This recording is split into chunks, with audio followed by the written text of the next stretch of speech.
All right, hello, man. It's been some days since I've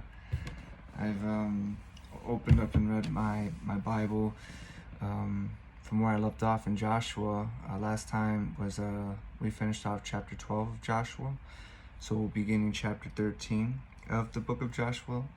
And last time I also had my long hair, and now I don't have my long hair. Paul in 1 Corinthians, when he was talking about it's a shame, it's a disgrace for men to have long hair, it really convicted me. And I just started doing a lot of thinking and questioning, as I always do. And I decided to cut my hair, and I think it looks pretty good. So I am reading now the NIV translation, and man, I've been listening to a lot of Pastor Gino Jennings out of Philadelphia, Pennsylvania. My goodness gracious, that man speaks the truth. He speaks Bible, and I love listening to him. I've been listening to a lot of his sermons, and my gosh, for us in this earth still to have Pastor Gino Jennings preach the truth, it's pretty remarkable. Anywho, let's begin. So, chapter 13 in the book of Joshua, NIV translation, starting with verse 1. This is land still to be taken. Verse 1. When Joshua had grown old, the Lord said to him, "You are now very old, and there are still very large areas of land to be taken over. This is the land that remains, all the regions of the Philistines and Geshurites from the Yeshua River on the east of Egypt to the territory of Ekron on the north, all of it counted as Canaanite, though held by the 5 Philistine rulers in Gaza, Ashdod, Ashkelon, Gath, and Ekron, the territory of the Avites and the south, on the south, all the land of the Canaanites from Arah of the Sidonians as far as Ephek and the border of the Amorites. Verse 5, the area of Byblos and all Lebanon to the east, from Baal Gad below Mount Hermon to Lebo Hamath. Verse 6, as for all the inhabitants of the mountain regions from Lebanon to Misrephoth Maim, that is, all the Sidonians, I myself will drive them out before the Israelites. Be sure to allocate this land to Israel for an inheritance, as I have instructed you, and divide it as an inheritance among the 9 tribes and half of the tribe of Manasseh. Division of the land east of the Jordan. Verse 8. The other half of Manasseh, the Reubenites and the Gadites, had received the inheritance that Moses had given them east of the Jordan, as he, the servant of the Lord, had assigned it to them. It extended from Aroer on the rim of the Arnon Gorge, and from the town in the middle of the gorge, and included the whole plateau of Medeba as far as Dibon, and all the towns of Shihon king of the Amorites, who ruled in Heshbon, out to the border of the Amorites. Verse 11.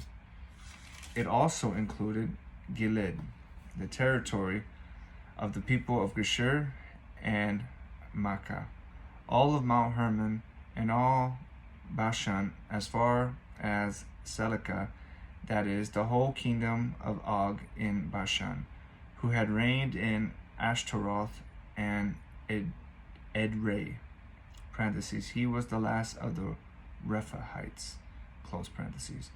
Moses had defeated them and taken over their land, but the Israelites did not drive out the people of Geshur and Makkah, so they continue to live among the Israelites to this day. But to the tribe of Levi he gave no inheritance, since the food offerings presented to the Lord, the God of Israel, and their inheritance, as he promised them. This is what Moses had given to the tribe of Reuben, according to its clans. The territory from Aroer on the rim of the Arnon Gorge, and from the town in the middle of the gorge, and the whole plateau past Medeba, to Heshbon and all its towns on the plateau, including Dibon, Bamoth, Baal Beth, Baal Meon, Jahaz, Kedemoth, Mephath, Kirathaim, Sibmah, Zereth, Shahar on the hill in the valley. Verse 20, Beth Peor, the slopes of Pishka, and Beth Jeshimoth, all the towns on the plateau, and the entire realm of Sihon, king of the Amorites, who ruled at Heshbon. Moses had defeated him and the Midianite chiefs, Evi, Rechem, Zur, Hor, and Reba, princes allied with Sihon, who lived in that country. In addition to those slain in battle, the Israelites had put to the sword Balaam, son of Beor, who practiced divination. The boundary of the Reubenites was the bank of the Jordan. These towns and their villages were the inheritance of the Reubenites, according to their clans.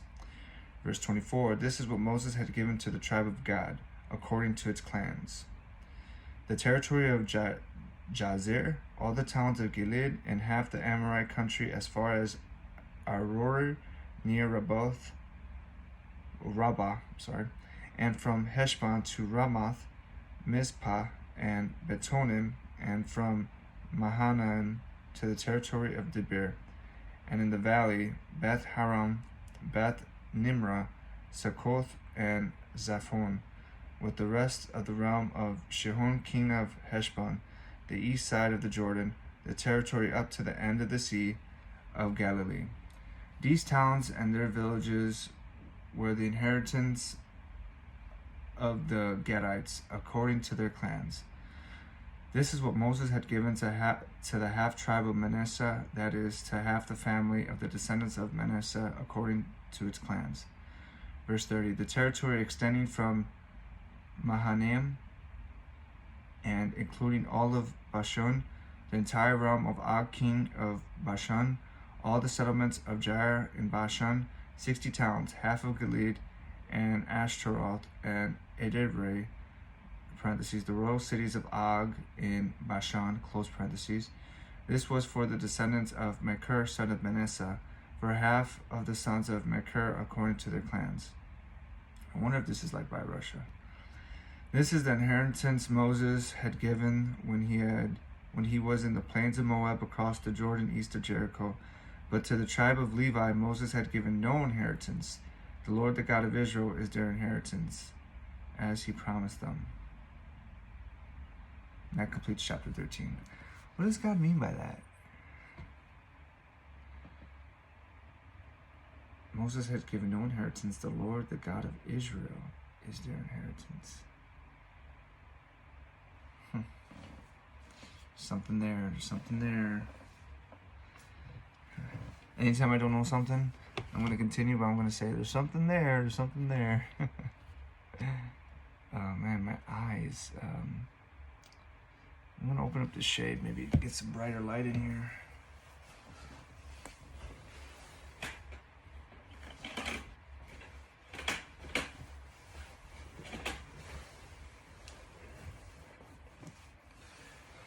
Hopefully that helped. Maybe a little bit. It's hot. It's hot. It's hot today. It's like 93. 93 degrees. 93. Wow, that chapter was kind of hard to read. But let's keep going. Chapter 14. Division of the land west of the Jordan. Verse 1. Now these are the areas the Israelites received as an inheritance in the land of Canaan, which Eleazar the priest, Joshua son of Nun, and the heads of the tribal clans of Israel allotted to them. Their inheritances were assigned by lot to the 9.5 tribes, as the Lord had commanded through Moses. Moses had granted the 2.5 tribes their inheritance east of the Jordan, but had not granted the Levites an inheritance among the rest. For Joseph's descendants had become 2 tribes, Manasseh and Ephraim. The Levites received no share of the land, but only towns to live in, with pasture lands for their flocks and herds. So the Israelites divided the land just as the Lord had commanded Moses. Allotment for Caleb. Verse 6. Now the people of Judah approached Joshua at Gilgal, and Caleb, son of Hune, the Kenizzite, said to him, "You know what the Lord said to Moses, the man of God, at Kadesh Barnea about you and me. I was 40 years old when Moses, the servant of the Lord, sent me from Kadesh Barnea to explore the land, and I brought him back a report according to my convictions. But my fellow Israelites who went up with me made the hearts of the people melt in fear. I, however, followed the Lord my God wholeheartedly. So on that day Moses swore to me, the land on which your feet have walked will be your inheritance, and that of your children forever, because you have followed the Lord my God wholeheartedly."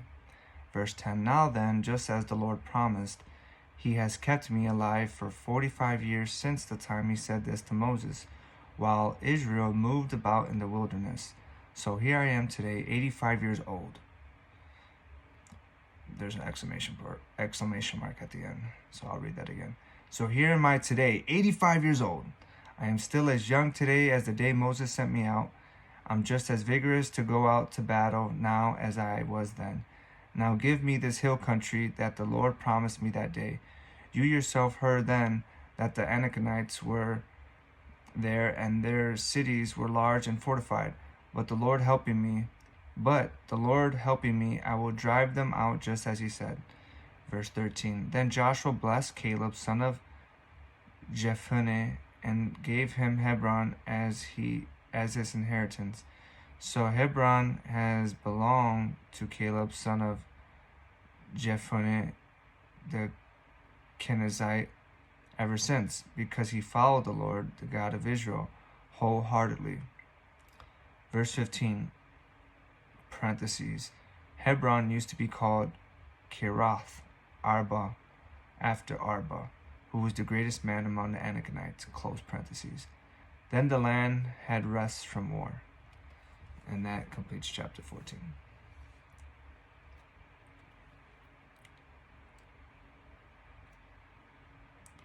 Allotment for Judah, chapter 15. Verse 1.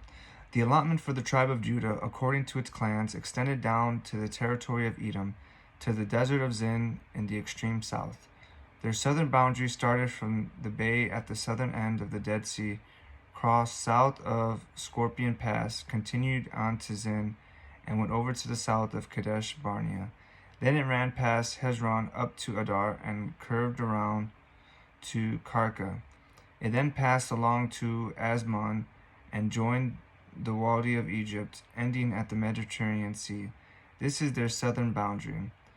The eastern boundary is the Dead Sea as far as the mouth of the Jordan.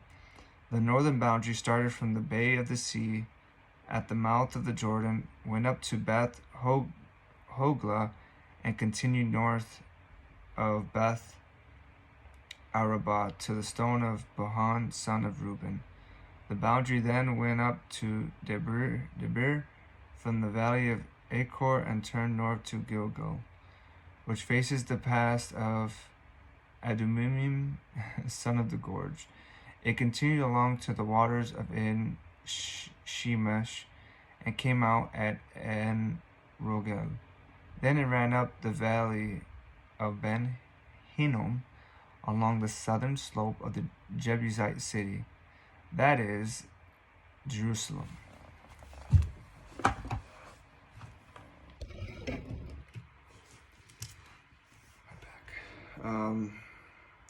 From there, it climbed to the top of the hill west of the Hinnom Valley at the northern end of the valley of Rephaim.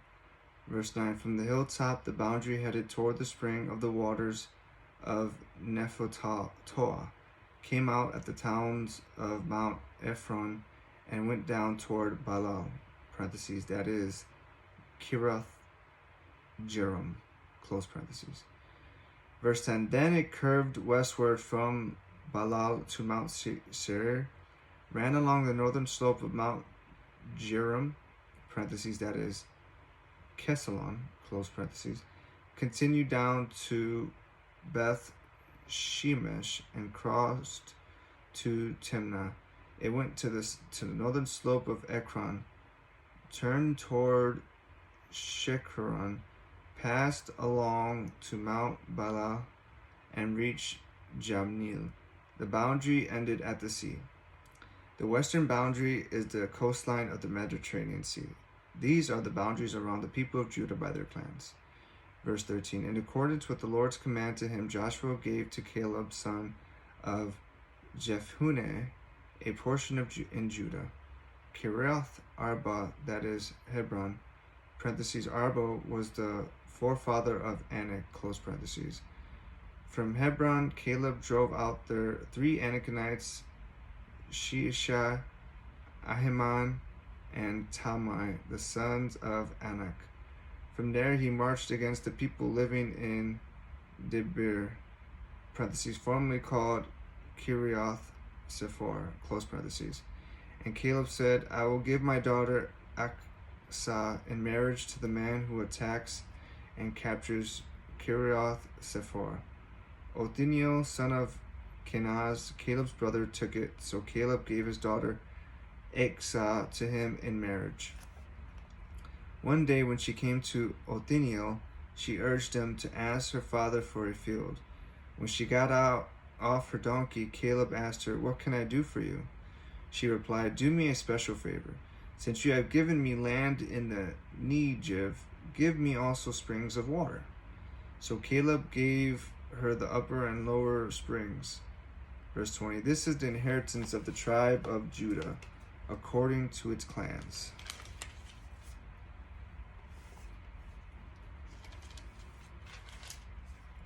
Verse 21. The southernmost towns of the tribe of Judah in the Negev toward the boundary of Edom were Gabzil, Eder, Jakur, Kina. Man, I'm sorry, these tribes are hard. Kina, Dimona, Ada, Da, Ada, Da, Kadesh, Hazor, Itinan, Ziph, Tilim, Bealuth, Hazor, Hadatah, Kiroth, Hezron, parentheses, that is Hazar, close parentheses. Verse 26, Amam, Shema, Moladah, Hazar, Gara, Heshmon, Beth, Pilet, Hazar, Shaul, Beersheba, Biziothia, Bala, Liam, Ezem, El Tolad, Kisil, Horma, Ziklag, Madamana, Sana, Libaoth, Shuhim, Ain, and Ramon, a total of 29 towns and their villages. Verse 33. In the western foothills, Eshtaol, Zorah, Ashanan, Zanah, and Ganim, Tabuth, Inam, Jarmuth, Adulam, Sokah, Azekah, Shariam, Adithiam, and Gedera, parentheses, or Gederothiam, close parentheses. 14 towns and their villages. Verse 37. Zenan, Hada, Shah, Migdal, Gad, Dilin, Mizpah, Joktil, Lachish, Baskath, Eglon.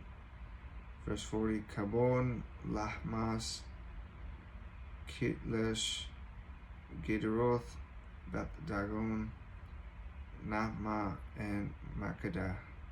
16 towns and their villages. Libnah, Ether, Ashan, Ipatah, Ashana, Nizib, Kilia, Akzib, and Marisha. Oh, it sounds like Marissa. Marisha. 9 towns and their villages. Verse 45. Ekron with its surrounding settlements and villages. And if you guys want to follow along and see how hard these words are, go ahead, be my guest, and follow along and see these hard words to pronounce. Verse 46. West of Ekron, all that were in the vicinity of Ashdod, together with their villages. Ashdod, its surrounding settlements and villages, and Gaza, its settlements and villages as far as the Wadi of Egypt and the coastline of the Mediterranean Sea. In the hill country, Shamir, Jatir, Sokoh, Dana, Kirathot, Sana, parentheses, that is Debir, close parentheses, Anab, Eshtemoh, Anim, Gershon, Holon, and Gilo, 11 towns and the villages. Arab, Duma, Eshan, Janim, Beth, Tapua, Afhika, Humta, Kiruth, Arba, parentheses, that is Hebron, close parentheses, and Zior, 9 towns and their villages. Verse 55.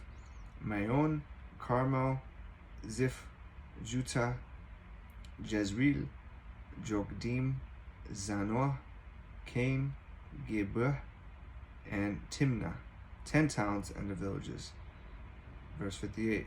Halhul, Beth Zur, Kedor, Mahrath, Beth Anoth, and Eltekon, 6 towns and their villages.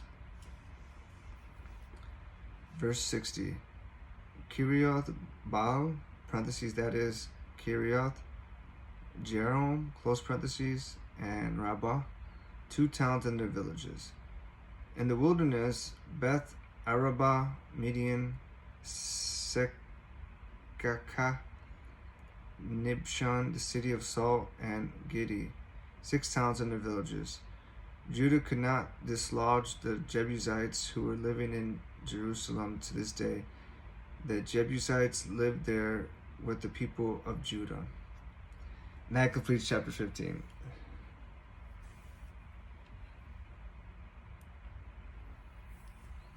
Wow, that was a struggle. That was a struggle.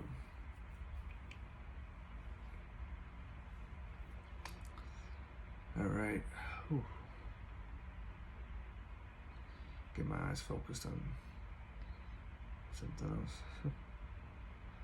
All right, let's keep going. Oh, by the way, so again, I started this book, right? So I'm trying to finish it by tomorrow, Saturday. So that way, at the beginning of the new week, I can start a fresh book, new book, the Book of Judges, which I've never read. From there on, it goes. I think I read 1st or 2nd Samuel, part of it with my mom and dad, which was great. That was actually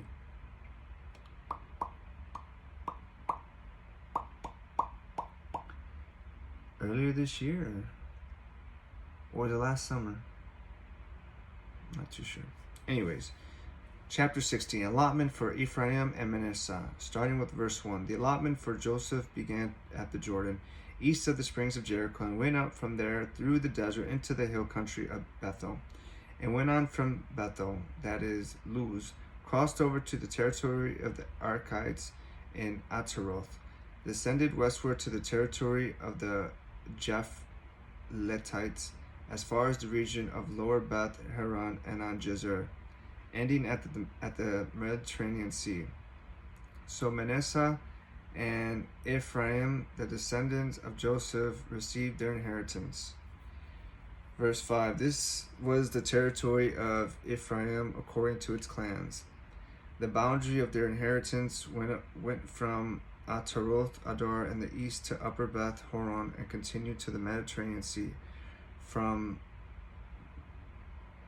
Mikmedah on the north, it curved eastward toward Tanah, Shiloh, passing by it to Janoah on the east.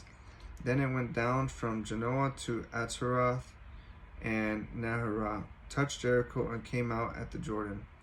From Tapua, the border went west to the Kana ravine and ended at the Mediterranean Sea. This was the inheritance of the tribe of the Ephraimites according to its clans. It also included all the towns and the villages that were set aside for the Ephraimites within the inheritance of the Manassites. They did not dislodge the Canaanites living in Gezer. To this day, the Canaanites live among the people of Ephraim, but are required to do forced labor. That completes chapter 16. Chapter 17, starting at verse 1. This was the allotment for the tribe of Manasseh, and Joseph's firstborn, that is, for Machir, Manasseh's firstborn. Machir was the ancestor of the Gileadites, who had received Gilead and Bashan because the Machirites were great soldiers. So this allotment was for the rest of the people of Manasseh, the clans of Abiezer, Helek, Asriel, Shechem, Hefer, and Shemitah. These are the other male descendants of Manasseh, son of Joseph, by their clans. Verse 3. Now Zelophehad, son of Hefer, the son of Gilead, the son of Machir, the son of Manasseh, had no sons but only daughters, whose names were Mahlah, Noah, Hoglah, Milcah, and Tirzah.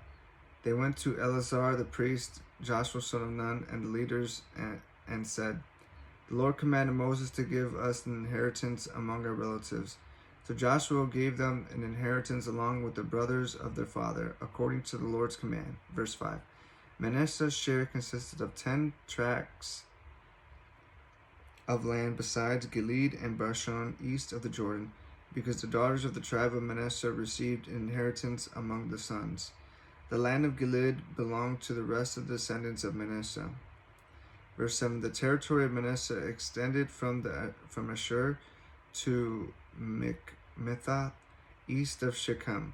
The boundary ran southward from there to include the people living at En Tapua. Verse 8, parentheses, Manasseh had the land of Tapua, but Tapua itself on the boundary of Manasseh belonged to the Ephraimites, close parentheses. Verse 9, then the boundary continued south to the Kana ravine.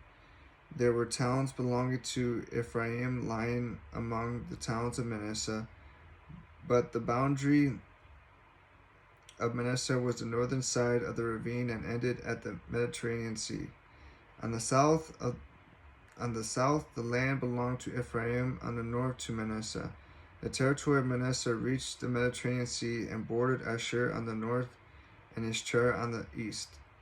Within Issachar and Asher, Manasseh also had Beth Shan, Ibleam, and the people of Dor, Endor, Tanakh, and Megiddo, together with their surrounding settlements. Parentheses, the third in the list is Napputh, close parentheses.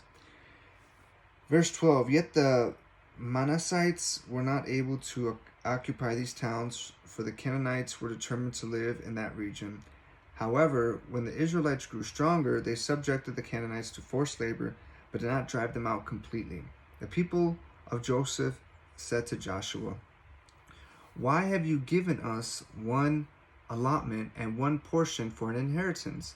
We are a numerous people, and the Lord has blessed us abundantly. If you are so numerous, Joshua answered, and if the hill country of Ephraim is too small for you, go up into the forest and clear land for yourselves there in the land of the Perizzites and Rephahites.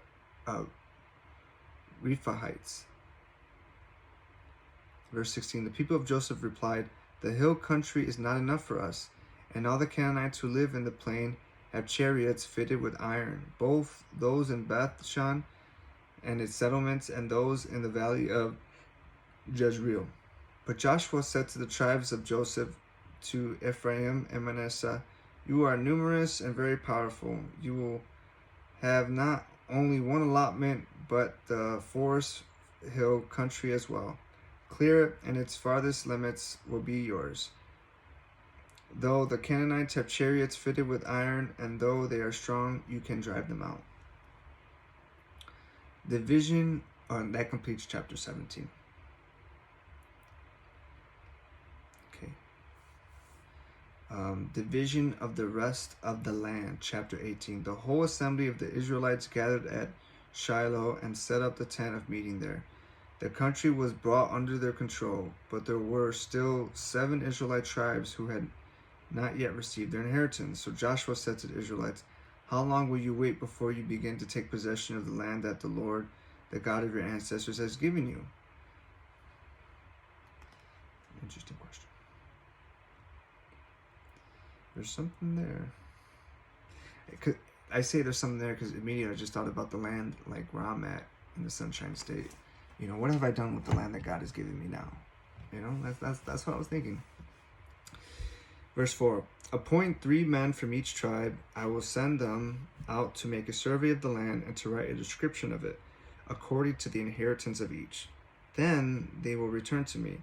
You are to divide the land into 7 parts. Judah is to remain in its territory in the south, and the tribes of Joseph in their territory in the north. After you have written descriptions of the 7 parts of the land, bring them here to me, and I will cast lots for you in the presence of the Lord our God. The Levites, however, do not get a portion among you, because the priestly service of the Lord is their inheritance. And Gad, Reuben, and the half-tribe of Manasseh have already received their inheritance on the east side of the Jordan. Moses, the servant of the Lord, gave it to them. Verse 8, as the men started on their way to map out the land, Joshua instructed them, "Go and make a survey of the land and write a description of it. Then return to me, and I will cast lots for you here at Shiloh in the presence of the Lord." See, I thought I remember that. They cast lots. Verse 9. So the men left and went through the land. They wrote its description on a scroll, town by town, in 7 parts, and returned to Joshua in the camp at Shiloh. Joshua then cast lots for them in Shiloh in the presence of the Lord, and there he distributed the land to the Israelites according to their tribal divisions. See, I remember reading this book last summer, right before I was going to go to CCU. And I miss CCU, I do. It was a great time, and every time I look back, I'm like, wow, such great times. And I do miss it, I do. But now I'll see what Palm Beach Atlantic has in store for me, which I think will be great as well. Amen. Allotment for Benjamin. Verse 11. The first lot came up for the tribe of Benjamin according to its clans. I remember Benjamin from CCU. Shout out Benjamin. Their allotted territory lay between the tribes of Judah and Joseph. Verse 12. On the north side, their boundary began at the Jordan, past the northern slope of Jericho, and headed west into the hill country, coming out at the wilderness of Beth Aven. From there, it crossed to the south slope of Luz, that is Bethel, and went down to Ataroth Adar on the hill south of the lower Beth Horon. From the hill facing Beth Horon on the south, the boundary turned south along the western side and came out at Kiriath Baal, parentheses, that is Kiriath Jearim, close parentheses, a town of the people of Judah. This was the western side. The southern side began at the outskirts of Kiriath Jearim on the west, and the boundary came out at the spring of the waters of Nephatoah. The boundary went down to the foot of the hill facing the valley of Ben Hinnom, north of the valley of Rephaim. It continued down the Hinnom Valley along the southern slope of the Jebusite city and so to En Rogel. It then curved north, went to En Shemesh, continued to Gileoth, which faces the pass of Adumim, and ran down to the store of Bohan, son of Reuben. Verse 18, it continued to the northern slope of Beth Arabah and on down into the Arabah. It then went to the northern slope of Beth Hogla and came out at the northern bay at the Dead Sea, at the mouth of the Jordan in the south. This was the southern boundary. The Jordan formed a boundary on the eastern side. These were the boundaries that marked out the inheritance of the clans of Benjamin, all on all sides. The tribe of Benjamin, according to its clans, had the following towns: Jericho, Beth Hogla, Emek Keziz, Beth Araba, Zemarim, Bethel, Avim, Para, Oprah, Kephar, Ammoni,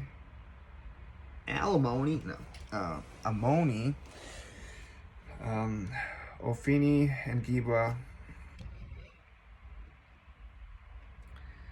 12 towns and their villages. Verse 25. Gibeon, Ramah, Beroth, Mizpah, Kipharah, Moza, Rakim, Irpeel, Tarola, Zilah, Halepah, the Jebusite city, that is Jerusalem, Gibeah, and Kirioth. 14 towns and their villages. This was the inheritance of Benjamin for its clans. And that completes chapter 18. I think I'm done. Because I think I only have 5 more chapters left. Let's see. Yeah, 24 chapters in Joshua. Yeah, because that was a bit hard. So we'll go with chapter 19 tomorrow. Or if I feel the need to go tonight reading, I will do that. That reminds me, because I want to finish this book by the end of the week. And that reminds me that Sunshine Scriptures in the Sunshine State. And it reminded me why I wanted this podcast, or whatever you call it, these videos to be on my channel, because I want to start off my mornings when the sunrise happens with God, with His Word. You know, that was the main points. And to be honest, I've been struggling waking up in the mornings. It's because my schedule has been so everywhere, to where, you know, I dash, 1 o'clock in the morning, 2 o'clock in the morning, 3 o'clock in the morning, even 4. I DoorDash rarely in the mornings, or, sometimes in the evenings. And, I wake up late. I just, my times are just everywhere. They're everywhere. But, I feel like that's kind of an excuse, like I like that Sunshine Scriptures in the Sunshine State, and I want to start my day off with reading Scriptures in the Lord, and it's not to say that God doesn't love me, and He's not going to bless me if I don't read in the morning. It's just, there's something about when you start off your day with reading it in the morning. So, but hey, it's still good that I get to read it even in the evening right now. So thankful for that, and I cannot bash myself for that either, reading it late. But if I want, this to be Sunrise Scriptures in the Sunshine State, I'm going to have to start setting that alarm clock and waking up, even if it's Monday through Friday. Maybe I can just do it that way, So anyways, all right, that is all.